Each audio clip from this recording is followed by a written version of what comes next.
Hello kids, welcome back to our English class. So today we are going to revise all the poems that we have finished.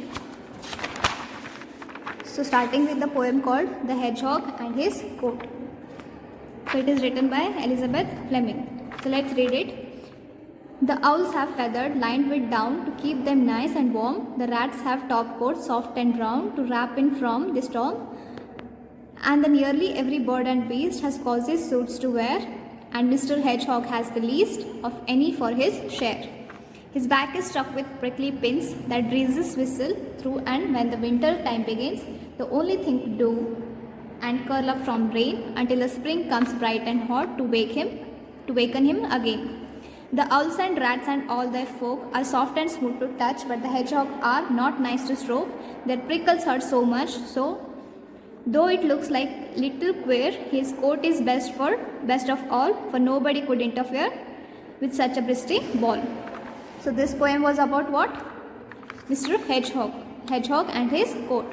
So in this poem we learned that how different kinds of animals have different kinds of top coats. इस lesson से हमें ये सीखा कि कैसे birds and animals have top coats. Some of them have soft coats, some of them have brown coats, but Mr. Hedgehog has least of any of his share. Mr. Hedgehog's coat is what? It is prickly. It is prickly. Hedgehog का coat कैसा है? कांटेदार है. His back is stuck with prickly pins that breezes whistle through, and when the winter time begins, the only thing to do is just to find a leafy spot. So in winter, what does he do? The hedgehog finds a leafy spot and he curls up from the rain. When the winter time comes, he finds a leafy spot and he curls up from the rain until the spring comes back again to wake him up and to make him active. Then owls and rats and all their folks are very soft and smooth to touch. When you touch owls or rats, their skin is very smooth, their skin is very soft. But can you touch hedgehog? No, because if you go to stroke him, you will get hurt because of his prickles. His prickles hurt very much.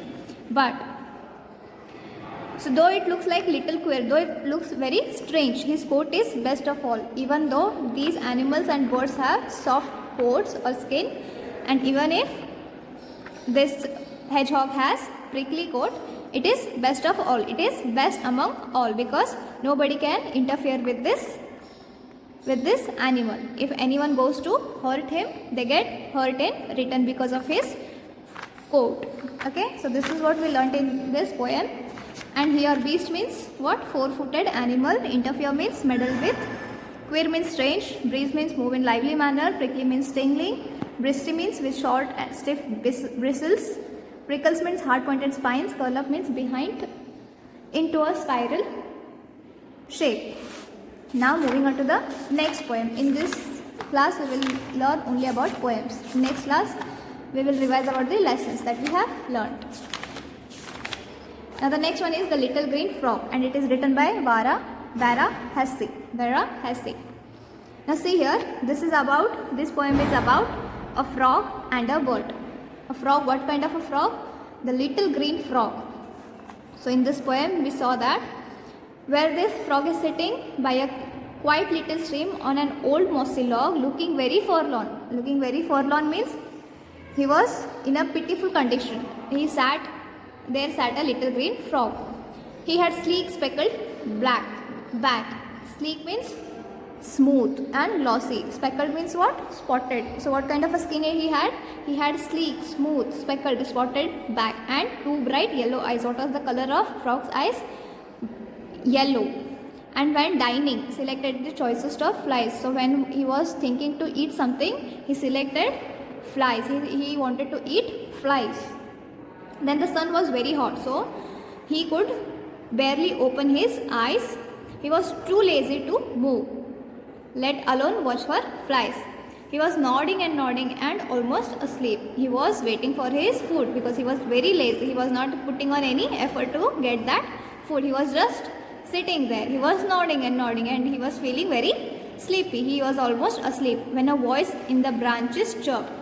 So when this frog was sitting by a stream little stream, and he was doing what? He was waiting for the food. He heard a voice from the branches of a tree, and the voice chirped, "Foggy, cheep, cheep. Foggy, cheep, cheep." So it was a voice of what? Bird. "You'd better take care," piped the bird to the frog. "In the water you'll be if you fall off that log. Can't you see that streamlet is up in the brim?" croaked the froggy. "What odds? You forget I can swim." Then the bird is telling the frog that it is warning the frog that if it doesn't take care, he will fall in the streamlet and he will drown.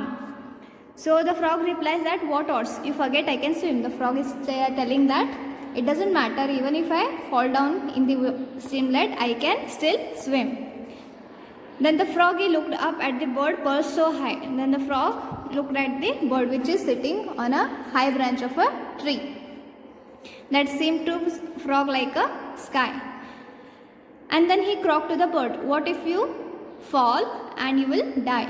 And now the frog is warning the birdie that be careful, take care, otherwise you will fall from the high branch of the tree.